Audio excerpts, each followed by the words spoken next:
صلی اللہ علیہ وآلہ وسلم پر وحی کا نزول ہوتا اور آقا آ کے اپنے اصحاب کو اللہ کا پیغام سناتے تو مشرکین مکہ جو ہے وہ اعتراض کرتے کہ یہ خود ہی اپنے دین کو الفاظ بنا کے دے آتے ہیں، یہ اللہ کا کلام نہیں ہو سکتا، طرح طرح کے ہیلے بہانے کرتے ہیں۔ اللہ تبارک و تعالیٰ نے قرآن کریم میں آیت مبارکہ کا نزول فرمایا وَإِن كُنتُمْ فِي رَيْبٍ مِّمَّا نَزَّلْنَا عَلَىٰ عَبْدِنَا، کہ اے مشرکین مکہ، اے کافرو، اے بت پرستو، اگر تمہیں یہ شک ہے مِّمَّا نَزَّلْنَا عَلَىٰ عَبْدِنَا، اس کلام پر جو ہم نے اپنے حبیب پر، اپنے بندے پر نازل کیا، فَأْتُوا بِسُورَةٍ مِّن مِّثْلِهِ، تو تم اس طرح کرو، اتنا لمبا کلام ہونا نہیں جاؤ، کام از کم اس قسم کی ایک چھوٹی صورت ہی لے آؤ، کچھ تو لے کے آؤ۔ اگر تمہیں یہ لگتا ہے کہ خود سے بنا کے لے کے آتے ہیں، خود اپنے نہیں جو ہے وہ کر دیتے ہیں، اس کو آگے ہمیں بتا دیتے ہیں، تو پھر اس طرح کرو، تم بھی بنا کے لے آؤ۔ چیلنج ہے، کھلا چیلنج ہے، جاؤ۔ وَأَدْعُوا شُهَدَاءَكُمْ، اور بلا لو اپنے سارے حمایتیوں کو، کہ سارے مل جاؤ، بت پرست بھی مل جاؤ، عیسائی بھی مل جاؤ، دوسرے بھی مل جاؤ، جتنے ہو سارے مل جاؤ، تو لے کے آؤ۔ من دون اللہ، اللہ کے علاوہ اور اللہ کے ماننے والوں کے علاوہ جتنے تمہارے حوالی ہیں، جتنے تمہارے اپنے ہیں، سب کو جمع کرو اور سب کو جمع کر کے صرف ایک صورت بنا کے لے کے، زیادہ نہیں۔ ان کنتم صادقین، اگر تم سچے، کھلا چیلنج دیا، بالکل اوپن۔ روایات یہ کہتی ہیں اتنے بڑے چیلنج کے بعد اگر ان کے پاس اس کا کوئی جواب ہوتا نا، کوئی جواب ہوتا کوئی بھی، تو پھر مشرکین مکہ بدر میں نہ آتے، کیونکہ پھر انہوں نے کتابی شکل میں اس کا جواب دیا۔ بدر میں آئے سے یہ کوئی شکست کھا چکے، کلام الہی سے شکست کھانے کے بعد وہ ظاہری طور پر آئے کہ ہم طاقت میں ہیں، ہم جسمانی طور پر جواب رکھتے ہیں۔ وہ خود کو بڑے بڑے ادیب، بڑے بڑے شاعر کہنے والے، بڑی بڑی مثالی ساری رات مجمع سجانے والے، تو اللہ نے کھلا چیلنج دیا کہ جاؤ گے لے کے آؤ۔ فَإِن لَمْ تَفْعَلُوا، پھر اگر ایسا نہ کر سکو، وَلَمْ تَفْعَلُوا، اور تم ہرگز نہیں کر سکو، کر ہی نہیں سکتے، اللہ قرآن میں فرماتا ہے کوشش کر دو جتنی کرنی ہے، ارادے کر دو، نیت کر دو، جو کرنا ہے کر دو، بندے اکٹھے کر دو، جہاں جہاں تک تمہیں جو ہے وہ پڑھے لکھے کو اکٹھا کرنا ہے کر دو، لیکن تم کچھ بھی نہیں کر سکتے۔ وَلَن تَفْعَلُوا، ہرگز نہیں کر سکتے، ہاتھ لگا دی، رب ہمارے کر ہی نہیں سکتے۔ فَاتَّقُوا النَّارَ الَّتِي، تو پھر ڈر جاؤ اس جہنم کی آگ سے، خوف کرو اس کا، وقودها الناس والحجارہ، جس کا ایندھن انسان اور پتھر ہے۔ ہم میں سے کبھی کسی نے پتھر کو جلتے ہوئے نہیں دیکھا، گرم ہوتے ضرور دیکھا، تپتی ریت کو ضرور دیکھا، گرم پتھر کو ضرور دیکھا، لیکن پتھر کو جلتے نہیں دیکھا۔ اللہ قرآن میں فرمایا ہے کہ وہ ایسی آگ ہوگی کہ جس میں پتھر جل کے راکھ ہوگا، وہ ایندھن بنے گا۔ آپ اس کی کتنی تپش ہوگی وہ دیکھیں، اندازہ کر، کوئی دل کافی نہیں جو تیار کی گئی ہے انکار کرنے والوں کے لیے، کافروں کے لیے، ان کے لیے تیار کی۔ روایات میں آتا ہے کہ موسیٰ نے تب اللہ سے سوال کیا تو رات پڑھ رہے تھے، اپنی الہام کی کتاب پڑھ رہے تھے، تو اس میں سوال کرتے ہیں کہ یا مالک مولا، میں یہاں پڑھتا ہوں کہ ایک قوم ایسی آئے گی کہ اگر وہ نیکی کا ارادہ کرے، نیکی کی نہیں، صرف ارادہ کرے تو ایک نیکی ان کے نامہ پر نہیں کی جائے، اور اگر وہ نیکی کاٹ لیں تو ایک کی بجائے 10 کی جائیں گے۔ یا مالک مولا وہ امت مجھے دے دے، اللہ نے فرمایا نہیں، وہ امت میرے حبیب کی امت ہے۔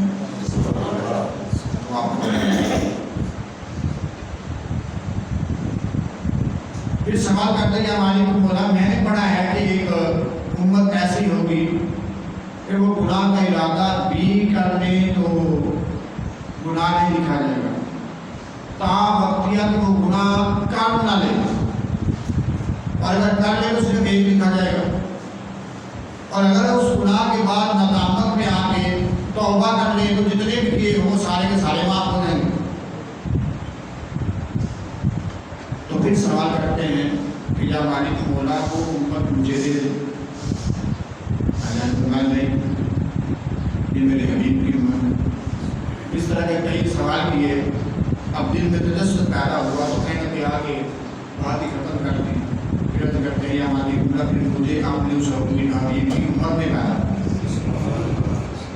کم و بیش 12 انبیاء کرام نے اس چیز کا اقرار بھی کیا اور اس چیز کی التجا بھی کی، انبیاء کرام نے۔ تو ہمارے اوپر تو اللہ کا خاص قدم ہے کہ ہم نے آنکھ کھولی تو ہمارے قریبی محلے کی مسجد سے مولوی صاحب آئے اور یاد کان میں کہا مبارک ہو تم مسلمان ہو، مبارک ہو تم جو ہے نبی اور امام محمد مصطفیٰ صلی اللہ علیہ وسلم کے غلام ہو، ان کی امت میں پیدا ہو۔ ہمارا کمال کوئی، ہمارا اس میں ظاہری کمال کوئی نہیں، ہماری بستی میں ساتھ والے جو غریب ہیں جو عیسائی رہتے ہیں، ہمارا ہی مسایہ مرد یہاں بت پرست ہے، ہمارا ہی مسایہ ایک سائڈ میں ہے بت بات ہے، تو اس میں ظاہر ہمارا کمال کوئی نہیں، تو اللہ کا کرم ہے ہم میں۔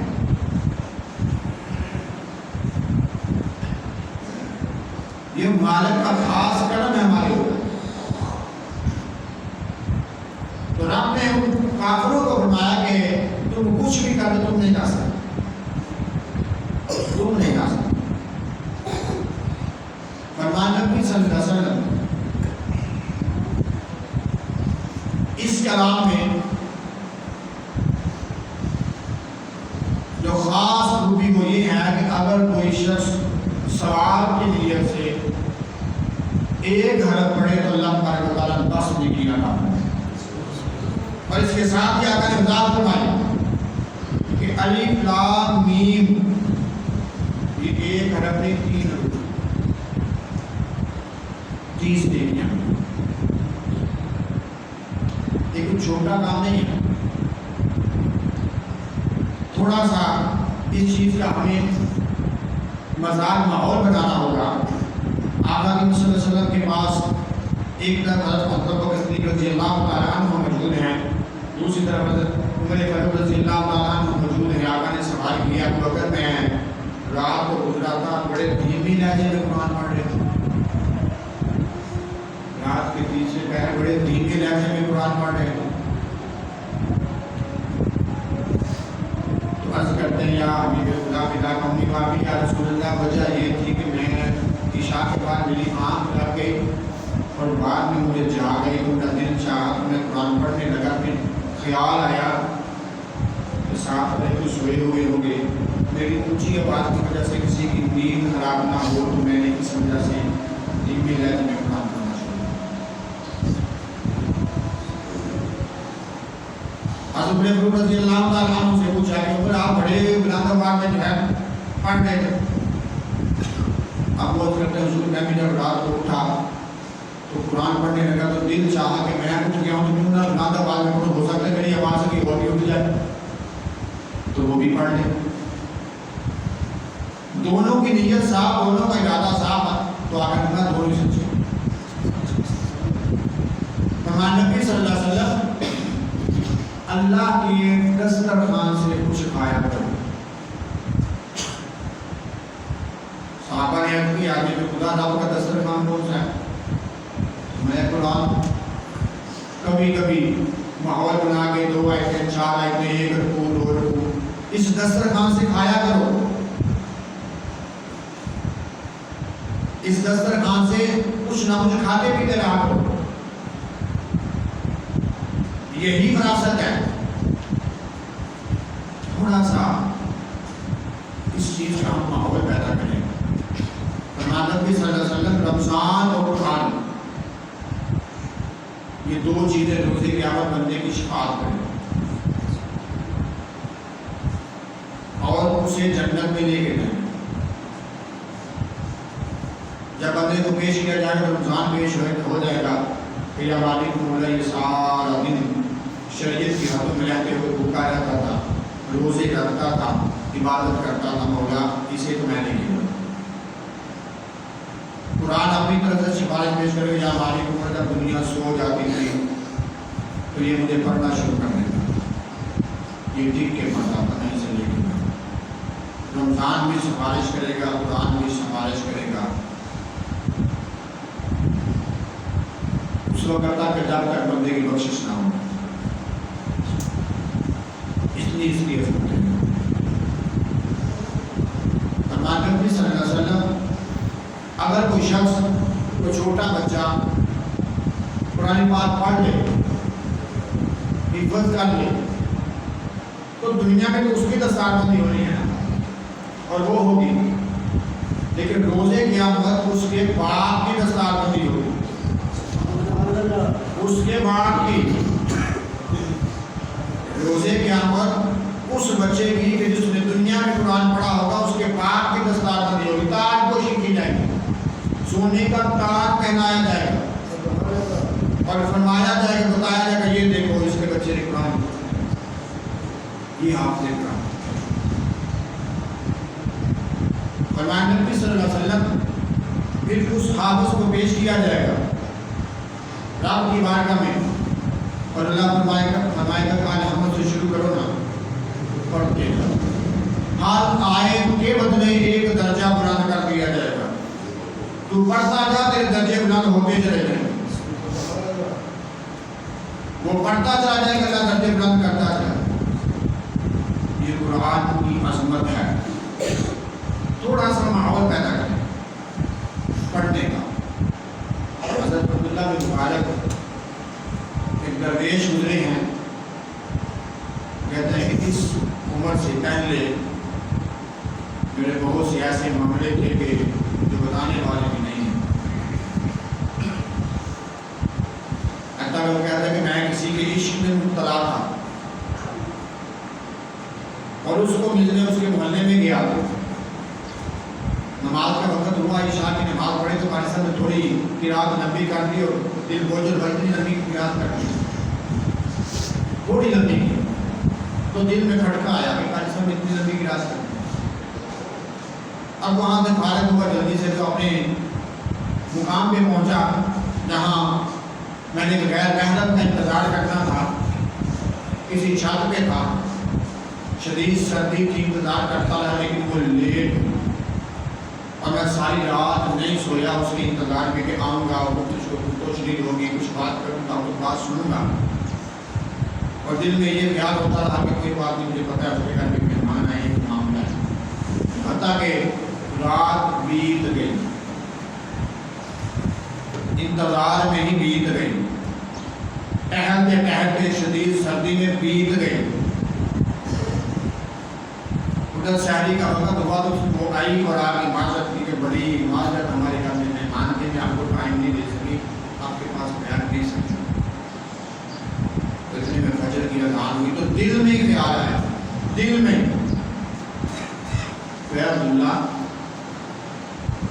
اللہ کے کلام کے لیے تم سے 10 منٹ نہیں کھڑا ہوا گیا تو ایک دنیا دار غیر محرم کی ساری رات کو کھڑا رہا، تو تھکا نہیں، ساری رات نہیں تھکا. تو اس کا مطلب کیا ہے کہ یہاں تیرا عشق موجود تھا، وہاں اس کے قرآن کے ساتھ تیرا عشق نہیں ہے۔ اگر ہوتا تو وہاں کھڑے ہوتے تجھے کوئی تکلیف نہ ہوتی، کوئی درد نہ ہوتا، وہاں تیرا عشق نہیں ہے، وہاں تیرا مزاج نہیں ہے۔ ہم یہاں اشاعت پڑھ کے تھک جاتے ہیں، باہر تراویحاں آدھی پڑھ کے چلے جائیں گے جاتے ہیں یا پڑھتے ہی نہیں، لیکن یہاں سے باہر چلے جائیں تو وہاں ایک پٹے میں ہم 2 گھنٹے بیٹھے رہتے ہیں، رات کے 11 بجے تک نیند نہیں آتی، مزاج نہیں ہے۔ ایک بندے نے مجھ سے سوال کیا 2-4 دن پہلے، کہتا کہ صاحب رات کو نیند نہیں آتی، 2-2:30 بج جاتے ہیں، 2-2:30 بج جاتے ہیں۔ میں نے پوچھا پھر صبح اٹھنے کہتا 10 بجے، میں جب 10 بجے اٹھا تیرے 2-2:30 بجنے تو تیرے تو 8 گھنٹے پورے، تو صبح اٹھنا 3 بجے، تو اس کے بعد سو ہی نہ، پھر میں دیکھوں تو 2-2:30 بجے تک ایسے نہیں آتی۔ تو ہم نے اپنا مزاج نہیں بنایا، قرآن پڑھنے ماحول ہی نہیں بنایا۔ ایک چھوٹا بچہ ہمارے سب کے پاس پڑھتا تھا تو اسے سمجھاتے تھے کہ دنیا کا سب سے بہترین خزانہ یہ ہے بیٹا جو تمہارا ہے، اس سے بڑا خزانہ کوئی نہیں۔ اب بچے کے دل میں بات بیٹھ گئی کہ یہ خزانہ ہے۔ ایک دن اچانک گھر سے آ رہا تھا، جوتا ٹوٹ گیا، غریب گھر کا تھا، غریب گھرانے کا، موچی کے پاس گیا، کیا کہتا ہے چاچو یہ جوتا جو ہے اس کو گانٹ دے، وہ کہتا ہے 2 روپے لگیں گے۔ بچہ کہتا ہے میرے پاس پیسے تھوڑے نہیں ہیں، آپ مجھ سے ایک صورت سن لیں۔ کہتا نہیں ایسی باتیں نہ کرو، پیسے لے کے آؤ پھر کاٹوں گا۔ چاچو سے کہتا ہے چاچو 2 سن لیں، وہ پھر ڈانٹ کے کہتا تجھے کہا نا پیسے لے کے آؤ، کہتا 3 سن لیں، 2 سوالے سنا دیتا ہوں، 3 سنا دیتا ہوں، پیسے نہیں ہیں۔ اس نے ڈانٹ کے جاؤ کہ چلے جاؤ، وقت ضائع کر لے گا۔ بچہ چیخیں مارتا ہوا استاد کے پاس واپس آیا، ساتھی آپ تو کہتے تھے یہ خزانہ ہے، تو میں نے اسے 2-3 سپاروں کی آفر کی، اس نے مجھے 2 روپے تک گاس دے ڈالا، آپ کہتے ہیں یہ خزانہ ہے۔ تو استاد کی حکمت والے چلے کر بیٹھا ٹھہر جاؤ، ابھی بتاتا ہوں۔ استاد کے پاس ایک ہیرے کی انگوٹھی تھی، استاد نے انگوٹھی اتار کے کہا بیٹا یہ لے جاؤ، اسی بازار میں جانا، ان لوگوں سے پوچھ کے آؤ یہ کتنے کی ہوگی۔ پہلے اسی دوسری کے پاس گیا، مجھے لگا کہ یہ نہیں میں لیتا، یہ پتہ نہیں لیتا، جاؤ اپنا کام کرو جاتا۔ کسی نے 2 روپے، کسی نے 10 روپے، کسی نے 15 روپے، کسی نے 20 روپے، یہ اس کا ریٹ لگایا۔ استاد نے سمجھایا تھا بیٹا بیچنی نہیں ہے، صرف ریٹ لگا دیا ہے۔ بچہ 2-4-5 سال دکانوں سے پوچھ کے واپس آ گیا، واپس آ گیا تو استاد جی اتنا ریٹ لگایا، بچے کو نہیں پتا تھا یہ ہیرے کی ہوگی۔ استاد نے دوبارہ بھیجا کہ آپ جاؤ سماج کے پاس، اب دوبارہ پوچھ کے آپ نے کتنے کی ہے۔ بچہ پھر گیا، اسی طرح کھیلتا بیٹھا انگوٹھی لے کے، اسے کیا پتا تھا یہ کیا ہے۔ سماج کے پاس گیا، جا کے پتی میں نے یہ انگوٹھی بیچنی ہے، کتنے کی ہے۔ سماج نے ادھر ادھر دیکھا، گلی میں دیکھو، کہتا ہے کتنے جائے، ساتھ کوئی نہیں آیا، میں تو کتنے آیا، بھاگے کہتے آیا، ہاں کتنے آیا، کتنے پیسے لے جاؤ گے، لے جاؤ گا کتنے پیسے۔ اب اس کے ذہن میں تو یہی تھا کہ وہی 5-10 روپے ہوں گے۔ سماج کہتا بیٹا تیری جوڑی میں پورے نہیں آئیں گے، اشر نہیں آتی، تیری جوڑی میں پورے تو اسے اٹھائے نہیں جائیں گے، اٹھائے نہیں جائیں گے، تیری عمر چھوٹی ہے، یہ اتنا قیمتی ہیرا ہے۔ استاد کی نصیحت تھی بیٹا بیچنا نہیں ہے، صرف ریٹ لگا کے آنا ہے۔ اب ریٹ لگوا کے واپس آ گیا، بچہ حیران ہے، پریشان ہے کہ ایک جگہ جو ہے اس کا دام 5-10-15 روپے ریٹ ہے، تو دوسری سائڈ بندہ کہتا ہے کہ تجھ سے پیسے نہیں اٹھائے جائیں گے، وجہ کیا ہے؟ استاد نے بتایا بیٹا یہی وجہ ہے، وہ جن کے پاس پہلے گیا تھا مجھے ہیرے کی قدر ہی نہیں تھی، مجھے پتہ ہی نہیں تھا یہ کیا ہے، مجھے اس کا علم ہی نہیں تھا، ریٹ کیا لگاتے۔ اس سنار کو پتا تھا کہ ہیرے کا مول کیا، اس نے ریٹ لگا دیا، اب وہ کہتے ہیں کہ تجھ سے یہ اٹھایا نہیں جائے گا۔ تو ان لوگوں کو، جن لوگوں کے پاس تو گیا نا، جس کے پاس وہ جوتا جو ہے بنانے کے لیے گیا، اسے اس کی قدر و قیمت کا پتہ ہی نہیں ہے۔ کسی قدر والے کے پاس جانا، زندگی میں تجھے پتہ چل جائے گا کہ اس کی قدر کیا ہے۔ امام اعظم ابو حنیفہ نے ایک چھوٹے بچے کو، یتیم بچے کو گلی میں جاتے ہوئے دیکھا، ادب والا تھا، وہ کام پہ جاتا تھا، اسے بلایا بیٹا بات سنو، پڑھو گے؟ دین پڑھو گے؟ بچہ خاموش ہے. دوبارہ پوچھا پڑھو گے؟ بچہ کہتا ہے پڑھوں گا صحیح نہیں، میری 6 مہینے 6 ہیں یا 4 ہیں. اللہ سے نسیان سے بچائے. اور ان کی کفالت میرے ذمہ ہے. میں فلاں جگہ جا کے کام کرتا ہوں سارا دن، تو مجھے ایک دن کا کھانے کا جو ہے پیسے ملتے ہیں، روز کماتا ہوں، روز کو کھلاتا ہوں. بوڑھی ماں ہے، ظریفہ ہے، اور 7 اتنی بہنیں ہیں. والد کو انتقال کر گیا، باپ انتقال کر گیا، میرے اوپر بوجھ ہے، میں نہیں پڑھ سکتا. اب وہ جانتے تھے کہ بچہ پڑھنے والا ہے، یہ ہیرا ہے. قدر کر کے، پہچان کے کہتے بیٹا تو پڑھنا شروع کر، رات کو وظیفہ میں دے دیا کروں گا. تو پڑھ بھی 7 بجے دیتے پیسے وہ دیتا، میں دیا کروں گا. وہ بچہ سارا دن پڑھتا رہا. شام چھٹی کا وقت ہوا، استاد نے پیسے دے دیے، بچہ گھر چلا گیا، لا کے ماں کو دے دیے. کھانا کھایا، 2-4 دن گزرے. وہ جس دکان میں جاتا تھا وہاں سے پیغام آیا کہ آپ کا بچہ آ نہیں رہا. ہاں پریشان ہے کہ بچہ جاتا کہاں، روز پیسے تو لے کے آتا ہے. پتا کیا، پتا چلا بچہ مدرسے سے بیٹھا ہوا ہے. اور آگے جس میں عورتیں بولتی ہیں، دکھ اور تکلیف بڑی آہ میں بولی کہ مولوی صاحب میرے بچے کو خراب کر لیتے، اچھا والا کام پہ جاتا ہے، یہاں اٹھا لے، ہمارے گھر کا چلتا کیسے چلے گا. جو بول سکتی تھی وہ بولی. کچھ بیوہ تھی، کچھ مجبور تھی. اپنی مجبوری کی حالت میں وہ بے دریغ بولی. جب بول کے تھک گئی تو آپ نے ایک جملہ بولا، ابھی بھی یہ بچہ مجھے دے دو، تیرے گھر کا راشن میں چلایا کروں گا، لیکن تجھ سے وعدہ کرتا ہوں ایک وقت آئے گا، یہ وقت کے شہنشاہ کے ساتھ بیٹھ کے کھانا کھائے گا. ایک وقت آئے گا، تیری مہربانی دے جا. جب تک یہ بچہ پڑھے گا تیرے گھر کا خرچہ میں چلاؤں. وہ بچہ پڑھتا رہا. ایک وقت آیا، فقیہ بنا، دین کا مکمل علم حاصل کیا، درس نظامی مکمل کیا، اور دنیا انہیں امام مالک کے نام سے یاد کرتی ہے. اتنی کتابیں لکھی. خلیفہ ہارون رشید نے سرکاری قاضی مقرر کیا،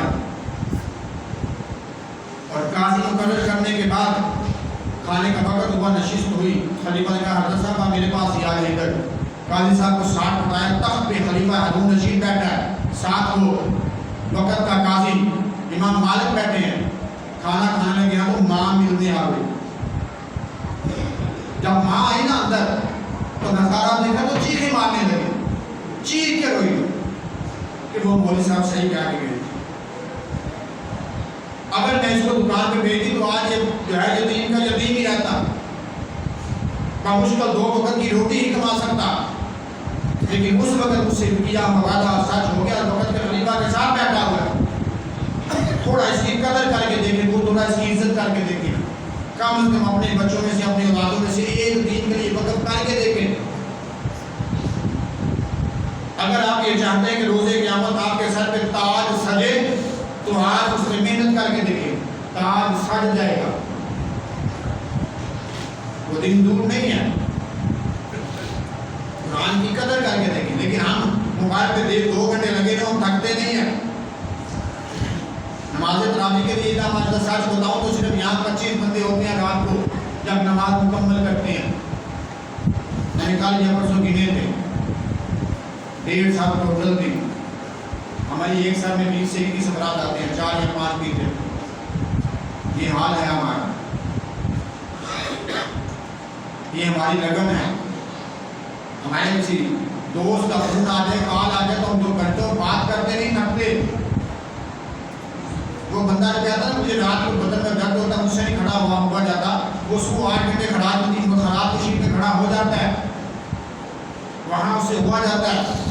وہی بندہ مستری کے پیچھے جو ہے وہ 8 گھنٹے دیہاڑی کر لیتا ہے. وہی بندہ سارا دن ریڈی چلا لیتا ہے. وہی بندہ سارا دن دکان پہ کھڑا ہو جاتا ہے، لیکن قرآن سننے کے لیے اسے کھڑا نہیں ہوا. نہ ہم پڑھ سکے نہ ہم سن سکیں. یہ المیہ ہے. ہم نے قرآن کی قدر نہیں کی. ہم حافظ کرتے ہیں تو وہاں کیا ہوتا ہے کہ تلاوت ہوتی ہے 5 6 7 8 نعتیں ہوتی ہیں، اور تلاوت ہم نے ایسی رکھی ہوتی ہے. مین ہمارا کام نعت والا ہوتا ہے، اور 20 25 ہزار ہم پہلے دے کے آتے ہیں، تو 20 30 ہزار اوپر سے مہنگ دیتے ہیں. اور نعت کا 15 منٹ کے لیے رات پڑھا